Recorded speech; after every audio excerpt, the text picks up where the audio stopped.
to go to mass, that's one thing. It's a very old parish. And the people were all very hard working, and you know, there was more family life, I think, than there is now. More family life, like, you know. There wasn't, of course, the things that we have now, and the women were in the house a lot.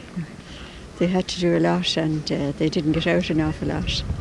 But they were very happy. I think they were large families, and people were very happy, I think, on the whole. You know. New churches, not the same respect as an old church, you know.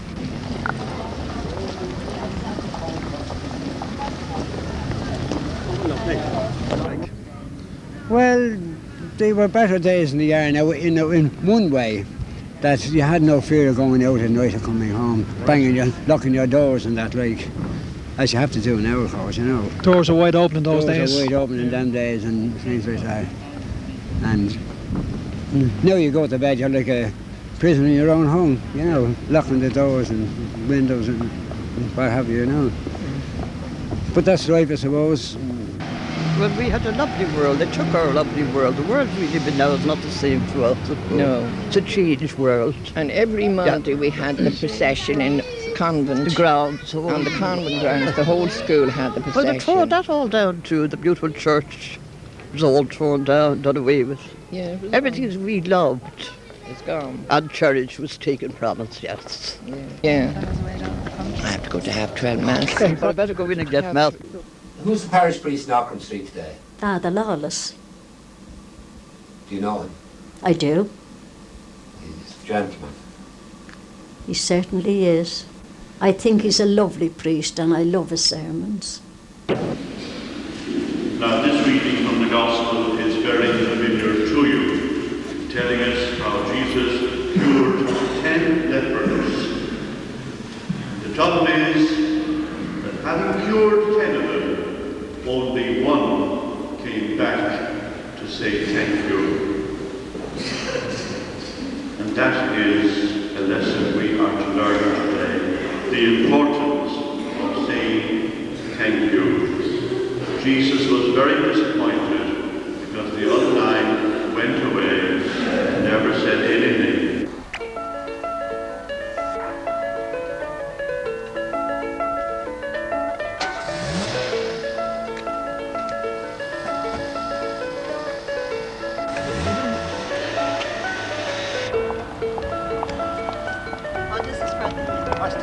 The journal, is it? The book?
But that was the only thing. But the door that you were coming in on, in the little hall, was written courtroom or something like that in black and white. But there was no other arrests or any police here. It was kind of an agency place for them to come in, you know. Yeah. With about 3 or 4. I only saw 2 policemen. Right. But the joke is, when I came to live here, the joke was, did you see the policeman during the night, you know? It would be a ghost, you know? Yeah. But I wouldn't say there would be any more than a half a dozen, if there was there. Kind of an office. I'd say a signing on place. There was no prisons or anything like that, or no, someone said, is there any jails in it? I don't remember seeing it in Black and Tan. All I heard was that the girls used to go up the quays. Oh, we were kept in very much, you know what I mean? We were only kids. And we were playing, and we were supposed to be going out for Easter or something, and the Easter thing broke up. And my father and an uncle and all that went over, and the cry was, they're all over in the market. All the dead bodies are over in the market. That's all we heard, you know. Laid out shot. And we had a relation by marriage called McGee, Michael McGee, 21 years of age, out of Osman Place. And he was shot in Drumcondra. He put a bucket on his head, I believe. And that, a bit of history about that. Uncle Jack had a shop. You know where the cleaners now is in St. Mary's Lawn. Stoneybatter. Number 3 Stoneybatter was Uncle Jack. We'd only 2 uncles, my mother's 2 brothers. And they'd done their trade in Lipton's, and they opened up for themselves. And of course, In Stoneybatter now. You want to hear? Well, there. I remember Uncle Jack, my mother going up on a Saturday night, and Jack gave her the money, the takings, you know. But there'd be always soldiers on the street, and I'd be with Granny, my mother and Granny, walking down to Blackhall Place. And she wasn't a nervous type of woman, you know, but she held the money like in her blouse or her jumper or something, you know. But we were never stopped. But I remember Uncle Jack telling us one time that there was flashing lights, hall lights or something, and they knocked at the door to know whether they're doing any signalling. Was that a signal and this and that and the other? And they searched number 4 Blackhall Place. In the meantime, talking about 11 Prussia Street, my Uncle Joe was married to a Protestant. And they raided the house because he happened to be Joe McGrath. That was his name. And they're supposed to pull the gun on him, and they searched the place, and she said that she was British, and they found, this is the yarns you hear, Victoria's statue. Anyway, they didn't shoot him. He'd no ammunition, and he was let off. But he's supposed to be the Joe McGrath that we're looking for. Fellow start the sweeps. You know him? That Joe McGrath. Men in organisations, you know, and they'd be looking for them. But we didn't know the Black and Tans as well as we knew the soldiers, because we had the barracks here at Arbor Hill. We'd see more of the British soldiers. We'd see more of the soldiers than the Black and Tans. We were all kind of liked the soldiers. We seemed to be afraid of the Black and Tans. Yes. We had a fear of them. Some other people were telling us about troubles on Mount Temple Road. There were families on Mount Temple Road. It was a lot of problems. Well, they'd get an address of a person, and they'd give them a lot of trouble. To see, when the person would be in any of the organisations, they couldn't be at home because they'd get the addresses and they'd be on their own. But they'd keep raiding the house to see by chance would the person be at home. But there was one sad thing. There's a man in the Dáil at the moment. I think he's an advisor to the government. I think his name is Crimean. He's an advisor, I think, to the Department of Finance. And his grandfather, it would be, was going up Prussia Street. Now, his daughter palled with my own mother and her young girls. My mother used to go over to Fingal Place. And all Mr. Crimean was deaf. And the Black and Tans came along, well, the fellas around 1916, before the Black and Tans came along. The Black and Tans were later. These Scottish borderers, they called upon him to stop or to halt. And apparently he didn't hear them, naturally, being deaf. And they just let him have it and shot him. He was shot in Prussia Street. Well, the following night, I believe all hell broke loose in Prussia Street because the fellas were on the roofs, the Republican lads were on the roofs and all like that, up along there. And they blew the Scottish borders and all over. They'd be up and down that saw like, in their cars, you know, that way. They'd be driving up and they couldn't very well, certain times they couldn't stop too easy because they'd be shot. Because they were bad, they were only criminals, they were Lloyd George criminals, that's who they were. And they did terrible damage all over the country in the different parts. Did they cause much trouble around here? No, I never remember them causing much trouble because they'd be moving fast. Well, you see, there was plenty of safety for fellas, and if they could get into a cattle yard, and they'd have the advantage. You know, if the Black and Tans come up after them, and if they were armed at all, they'd have the advantage. They could shoot them. But these fellas would be wide enough.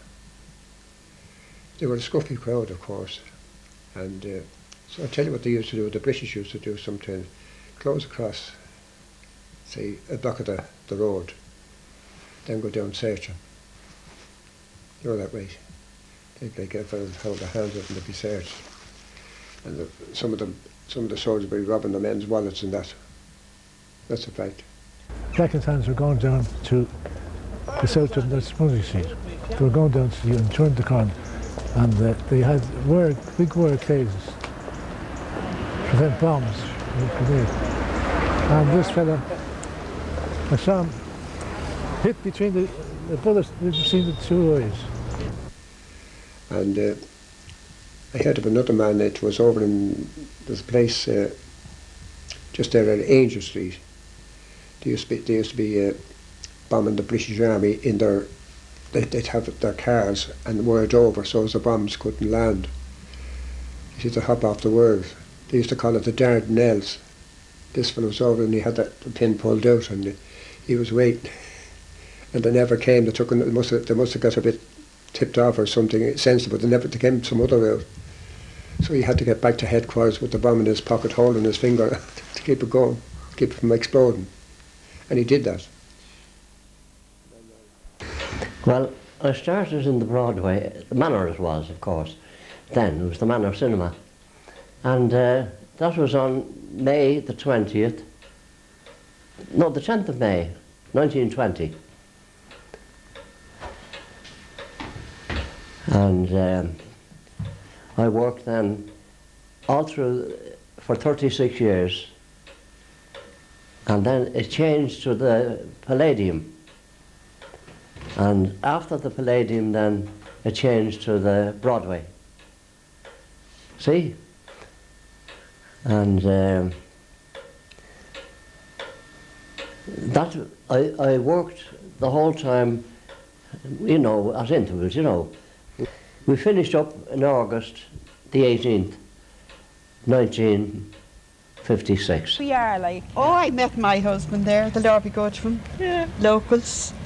Yeah, well, I won't give names. I used to go to Fourpenny, the Woodlers. Look for fourpence. Bring a lump of cheese and eat it. Up on a Sunday.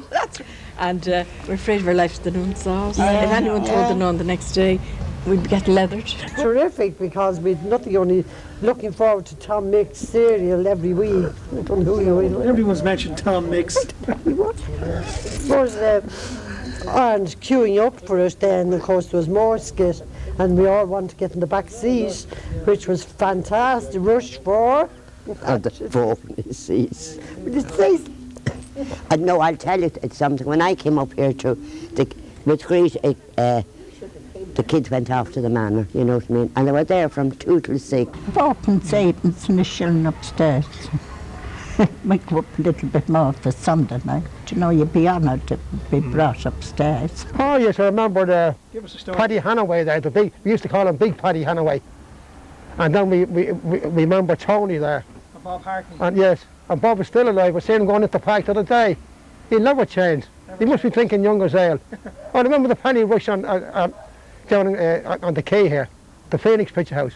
It was only a penny that time. I remember being we used to have competitions in the manor, and as well as the films. And remember on a competition there was we were all little kids and there was a competition for the bursting balloons, and whoever bursted the balloon first, you got a prize. And there was another competition, and Canes used to give us a shallowy of apples and nuts, and these used to be given out at the competition too. They were very good, the competitions. We used to enjoy it. It's only 5 in after dinner.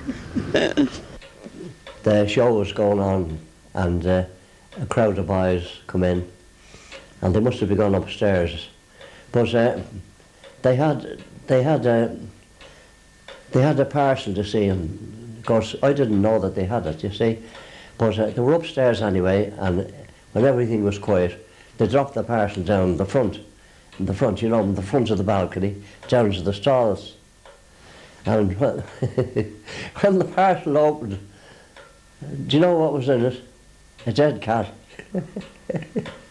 Yes, we used to be a cereal, you know what I mean? The Red Hand, I think, was one of them. And, you know, we'd be all going mad to see what's coming the next. And it was only 4p into the manor then. And you could go in there and have a look, sit back and watch it. I remember one thing we were all mad to get in to see Tom Mix. See, Tom Mix had this a famous horse. The name of it was Tom Mix in Up and Going. That was the title of the film, you know, whatever the way they worked these titles out. But I remember that. And he was a great man on the horse. There used to be a chap up there out of Cooper Street. He used to come down in a kind of we used to call it the Silver Bull, in the car. He was a small, low-sized little chap. Great man with his hands, great mechanics and all like that. And he used to come down in this little car. To all intents and purposes, it was an ordinary car that a child would have around that time. Like, you know, we'd all be have a eye on it. Like, you know, like to have a go in that car and all this type of thing. But he come down and Bob Hartley just lift him up and just bring him in. I met my husband. We used to call it the Manor Cinema. I met my husband in the Manor Cinema. So your curtain days were in the manor? Yes. Did you pay 4p or 9p then? Oh God, 9p. You weren't. They were the cushion seats. 4p for wooden seats. Do you remember Bob? I certainly do. Bob Hartley. I certainly do. And I had the pleasure of meeting him in the park one day with his wife. And the wife told me that she met him in the Manor Cinema too. We called it the Manor. There was one night, she came down, you see, and I was up at the top, like there was a queue, there was a 4p queue and a 9p queue, you know.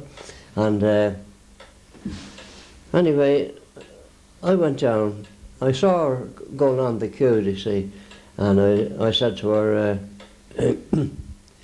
what seats do you want? Are you going for?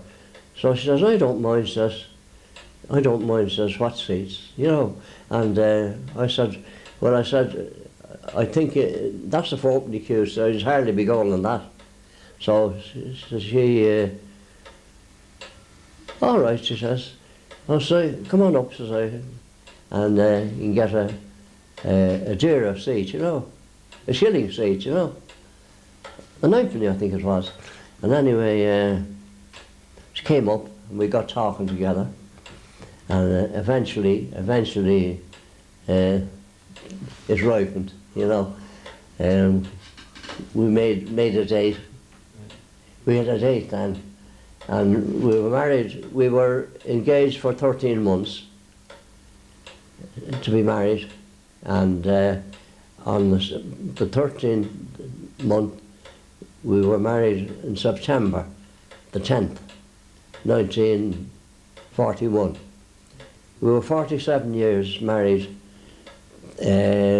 just before the wife died, in the September 47, the 47th year. In September 88. And she died in 89. She died in 89. I used to go with a fella named, and his name was Jossie. From where? Because I was only going to school at the time, and we were in the back seat of the manor one day. And do you remember a lad named Louis? A little small thin lad he was. And when the lights would go on, we used to always shout, "Where's Louis?" And the fellas would say, "Louis the Scab." And they'd all clap. And Louis would run around to the back and he'd be grabbing the first fella the first girl that was at a call in his name, put them out. But then there was a lad there named Bob at the door. That's Bob, right. he was a very old. Bob is still alive. Bob's still alive, yeah. He was very quiet he was. He was a lovely man. And he'd be saying, "Get on the queue now, keep on the queue now." But Louis the Scab, he'd say, gets onto that queue. He was a different type of a person.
The most vivid one is the 1939 to 46, 45. It was very severe rationing then. Yes. Had you children, had you a family, Chrissy? No, I only got married, you see, as the war ended in 1946. The war started in 1939 and it ended I was married the following year. But I had a ration book when I got married because the rationing didn't end until well into 46. My husband's mother gave him his ration book when he was... Yes, you needed a ration book for soap. For soap and a half ounce of tea and sugar and butter and jam, and then we'd no coal. There was no fruit. Oranges or bananas was never seen. We'd apples, like we grew our own apples, you know, but there was no fruit. There was children in that 6 years didn't see oranges or bananas until after the war.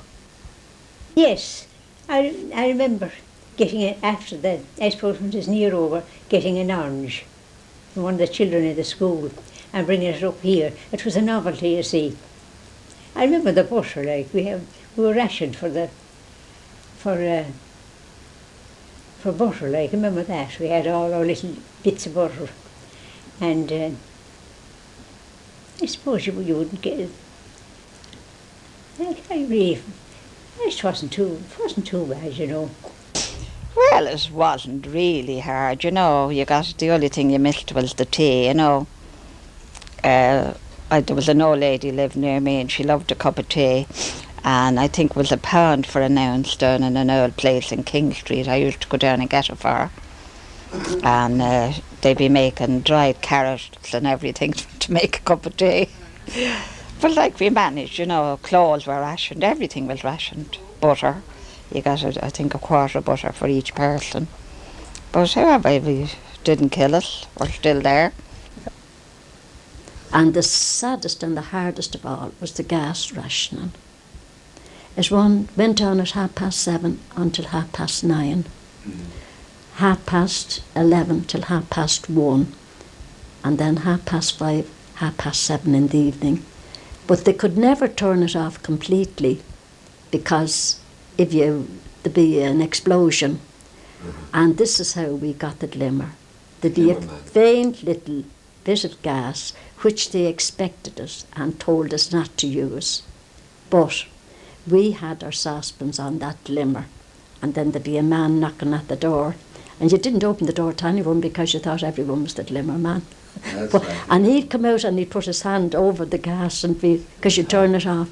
That was terrible hardship. The scarcity, of course, of tea. The tea was rationed. You got so much tea per house, you know, per person in the house or whatever way they worked. Like each family was entitled to so much. But there was the black market in the tea then, fellas selling tea. One fella down the road, he was selling tea in the black market style.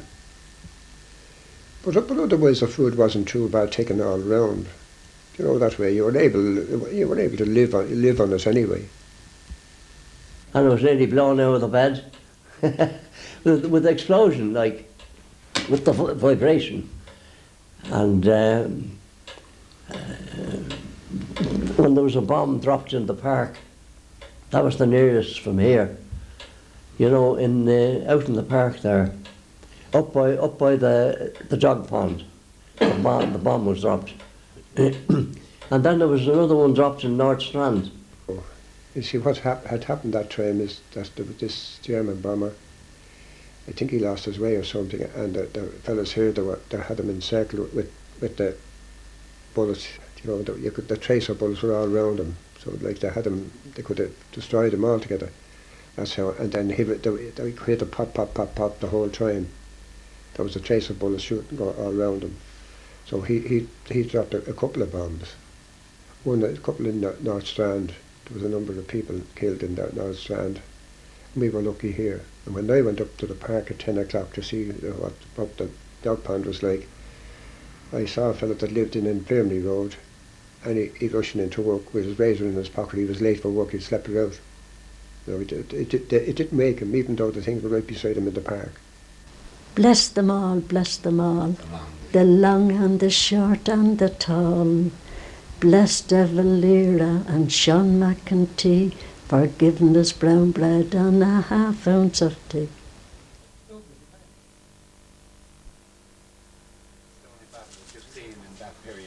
Oh, there's an awful lot of changes. I remember here, when I started here, we used to weigh our own sugar, tea, the loose butter, the loose cheese. Everything came in loose. We spent 2 or 3 days a week weighing most of that material. But nowadays everything is pre-packed. It's all very convenient for supermarkets, not like small shops like this anymore. And most of the small shops in the street they've all disappeared, they're all gone. You know, people don't take them over anymore. The family's not interested in them either. So there's only myself and Mr. Knowles here, the last two now in Stoneybatter. You're the last of the family grocers in the area? Well, myself and Mr. Knowles down the street here, I suppose, were the last two in the whole area. You know, there was a lot of them in the area. Most people had a weekly account. They came down on a Friday, Saturday morning, paid their account. They had their book and we had the record in our book. And that was the normal thing then. Most people had an account here. My father started working here in 1945 with Mr. Nolan, and he took over the shop in 1960. And he's still here, he's still doing a bit of part-time. Well, he's sort of semi-retired, but he still comes down a couple of mornings a week, and I'm here since 1961. Started on the messenger bike in 1961. I went all around the buildings. I pushed the bike out as far as Glasnevin, Cabra, Chapel Lizard, the whole area I did it on the bicycle. I remember going up Moby Road in Glasnevin in the winter time with a basket full of groceries to be delivered to the top of Moby Road. Do you remember the days of the books, the accounts, the big family accounts? Yeah. Oh, cool, yeah, tick. The tick, yeah. Yeah. Oh, Did yeah. you always get paid up? Did they always pay up? That's how close most of the shops didn't pay up. In those days, you got a book and you bought your stuff and it went down on the book. But unfortunately, there'd be unemployment and people wouldn't be able to pay their bill at the end of the week. Well, all the shopkeeper expected was to go to him, tell him your circumstances, pay him a couple of shillings off the bill and buy your groceries. But what people used to do, they wouldn't go near them and they felt very bad about it. And we had Mr. Madden in Manor Place. He put up a notice on the wall. One notice was, credit is dead, bad pay killed it. That's right. Well, my mother now was in the shop named Madden's in Manor Place. Madden's in Manor Place. And everyone had books them days. You went over and whatever message you got, you put them down on the book. And then at the end of the week, you always paid your bill. But he was a lovely man, and he was very good now to people now that maybe their husbands wasn't working and there was a crowd of children. There was always a crowd of children, like, and there was another family in Cowan Street named Kennedy's, and I think there was 12 or 14 of them. And I remember too, there was a lot of help now there he gave as well to a lot of people, neighbours around. There was people not working. He's a lovely man, and it was only a small yes, shop. It was only a small shop. He was very fair now with all the neighbours. He was very good now to people that hadn't money. He was very, even if they hadn't a bill, you'd say, pay next week. And the second one he put up, people came and I did trust them. I lost my money and their custom. To lose them both did grieve me sore, so I resolved to trust no more.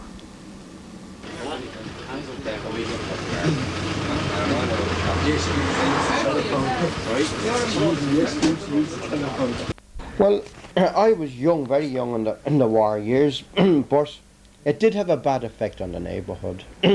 Like paint went scarce, no tins. You had to bring tins to get certain paint. You had to have clean tins and collect them from the wholesalers. The Crown, it was Walkmere Company then. And actually I remember the first white bread coming back in the early 40s.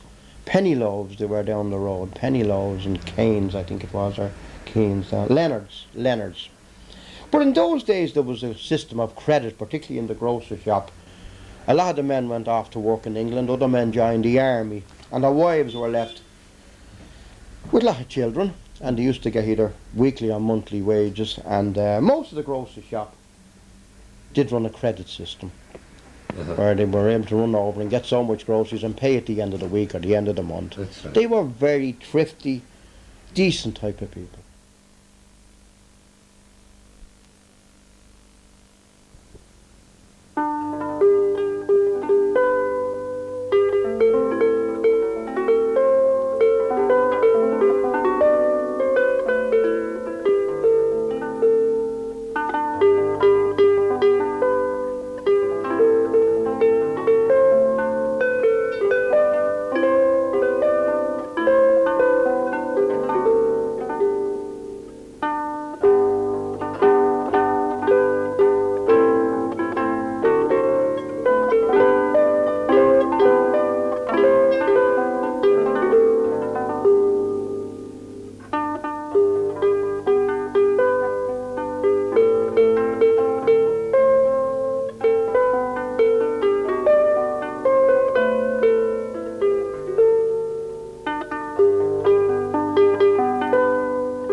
parish priest of Byrne Key built it. It was a Father McGough, I think, he built it. He collected the money and all this. The boundary? Now the boundary at the moment is, it goes up to beyond Regal Park on one side, and then... Tell me, where's Regal Park? Well, Regal Park's off of Blackhurst Avenue, just straight up, you know. And then on the other part, it's up as far as the park, up to the President. The President is in the parish. President, the President is in our parish, and then it extends on the other side down to Stoneybatter Manor Street, a wee bit down to Brundage Street, and then the North Seckler Road, about three-quarter ways or halfway down the North Seckler Road, just beyond the Park House.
Well, you see, few people don't realise that Auchensteed Parish finished up at the Bollard.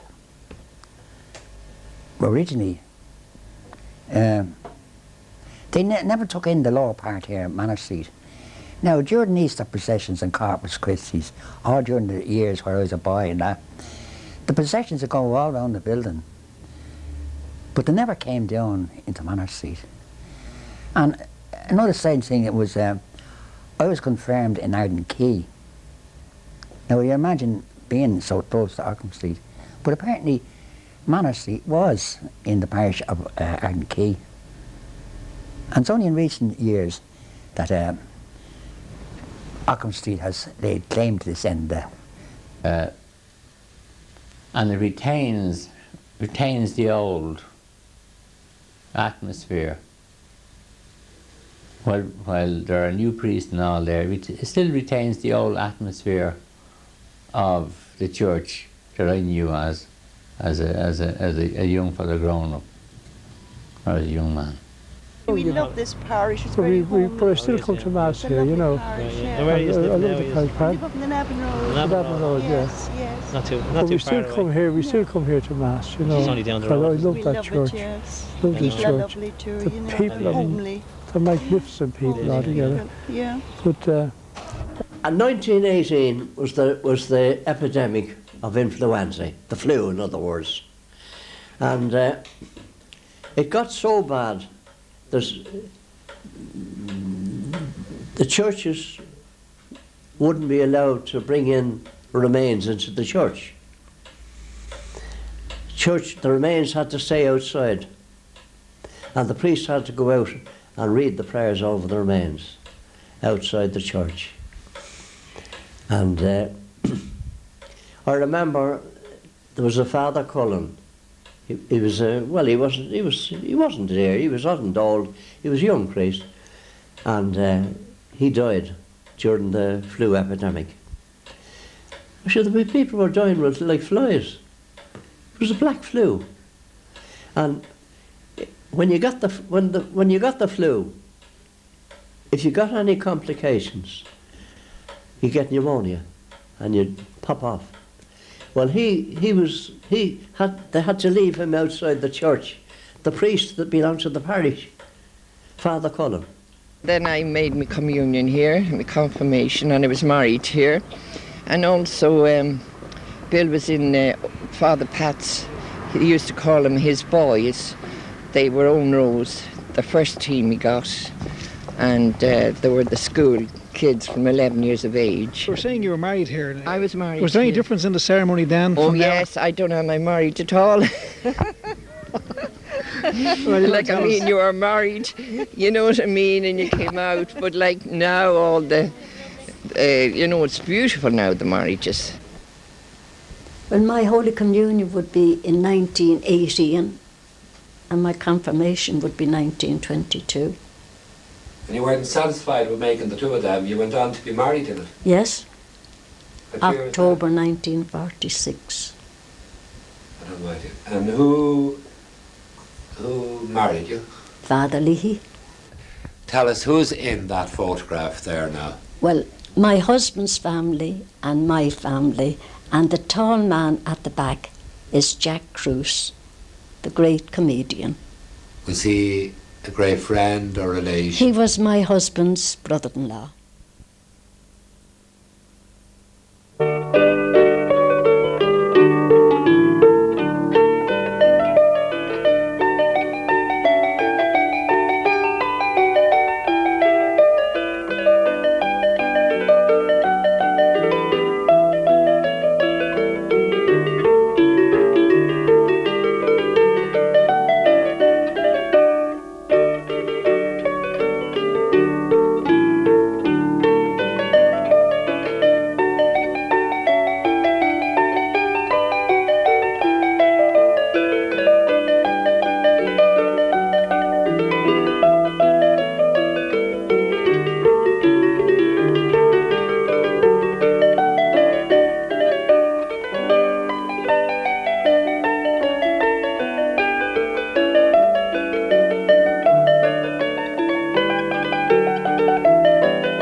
Chaplain to the Scouts of Ockram Street. That's right, yeah, the 9th, 10th troop.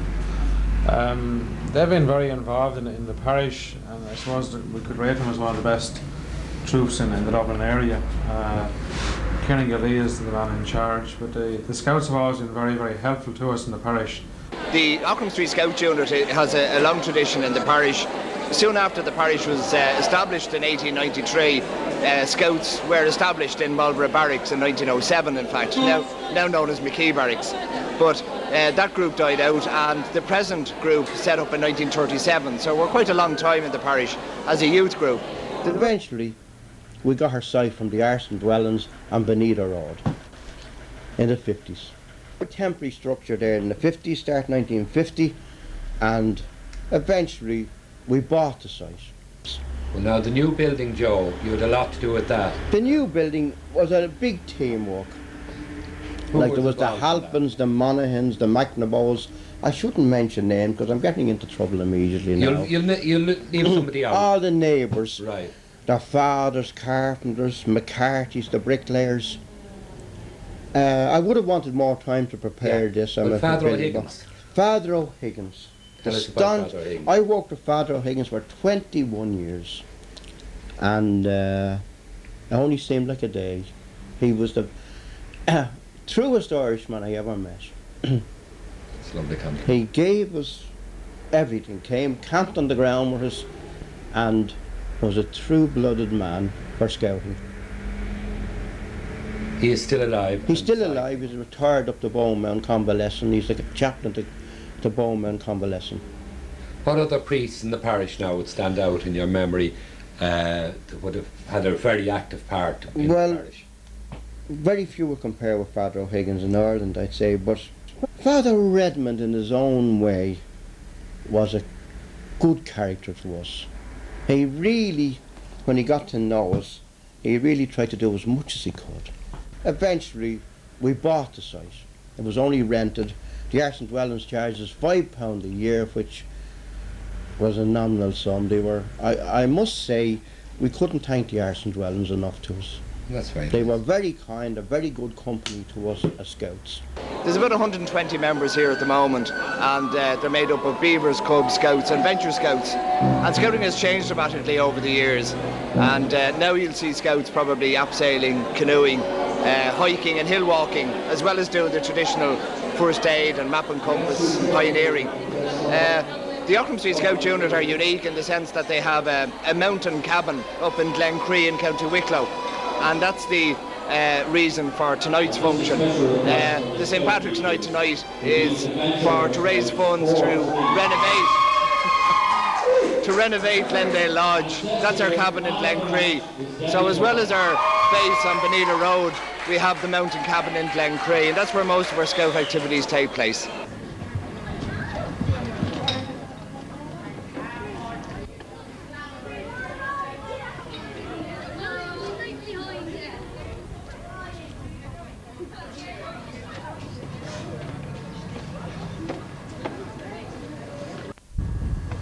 Brother Rush, Brother Arra, the rear on Clay, Gamar, Marshall.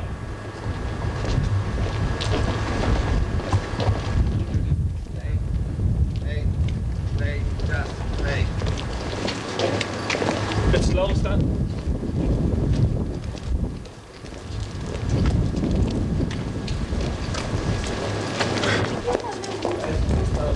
Yeah.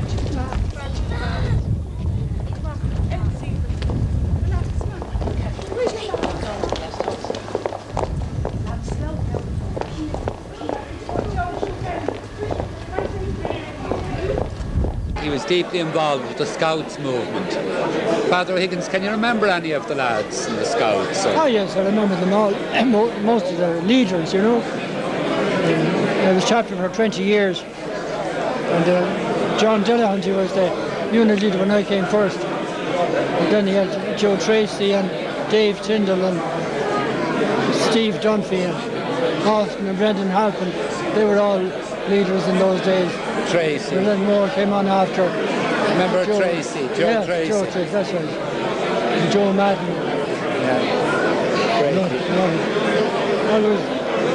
Yeah. You're still active going around, Father? Oh well, I go around very little now. You were a great man for getting the lads to go scouting and travel around Wicklow and all that, weren't you? I just helped out. I was chaplain. He was chaplain, and he's a very modest man. A very, very modest man. No, the chaplain doesn't run the unit. He only looks after the spiritual welfare. Thanks a million, Father O'Higgins. Okay.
Well, I took over this choir about, I'm sure it must be about 20 years ago, at the behest of the parish priest. It was the choir belonged to the Myra Ladies Club when they came to sing in the church first. But as you know, the club has been disbanded a few years ago, and the choir still sing in the church. Up to that time it was only open to members of the actual Myra Ladies Club, but now it's open to anybody. Now they've done a lot during the time I've been with them. They have done quite a lot of touring. They went over to see the Pope in Rome, and they, at the invitation of the Loretta, to sing there actually, to sing in Loretta, which is about 30 miles from Rome. And they've been over in Chester and parts of England, and they've done quite well. But unfortunately, our numbers are not as big as they used to be. Quite a lot of the members have died, and a lot of the members have gone to live in other places. But we're hoping to build up the choir to the numbers that we used to have. And please God, we'll get there someday. We were all in the choir then, you know, through the ladies' club. Father Tracy said it would be nice to have the singing at Mass. It was him that was in the instigation of that. So we used to give recitals in the church and all, you know, but I'm out of it now. A lot of the old ones have fallen out, you know, or gone too old. The Moral Ladies Choir. Yeah. Can you give us some stories about them? The Moral Ladies Club now is defunct now, of course, about 4 years. It was, I think it was 1969 that started, and we started down in St. Bridget's Hall in Church Street. Committee of 8, which was my friend Imelda McGurk, Lord rest her, Mrs. Bridie Cook, she's moved out of the parish too, Elsie Healy, Florrie McHugh, Lord rest her too, Mary Monley, and Evelyn McHugh of Manor Place. They were all the first committee, the raised it, you know, and it was a great outlet them days for people, you know, because people didn't go out like they do now to pubs and everything. We were 20, when we broke up we were 22 years formed.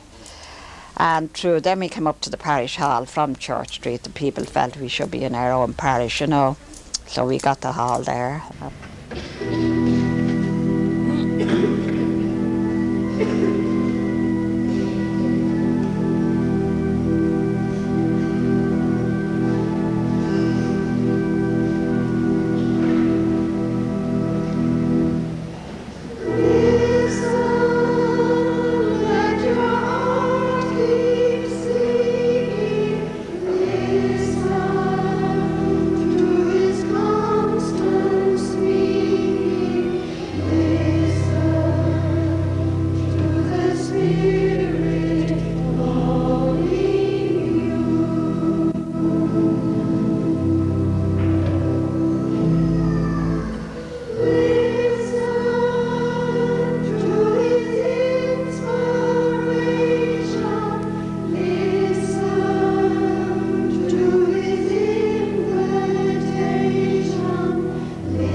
In 1819, Mary Aikenhead, who was our foundress, was asked to, the congregation began in 1815, so 1819 it was just 4 years, 4 years old. And Mary Aikenhead was asked to come and take over the refuge, which was here since 1814.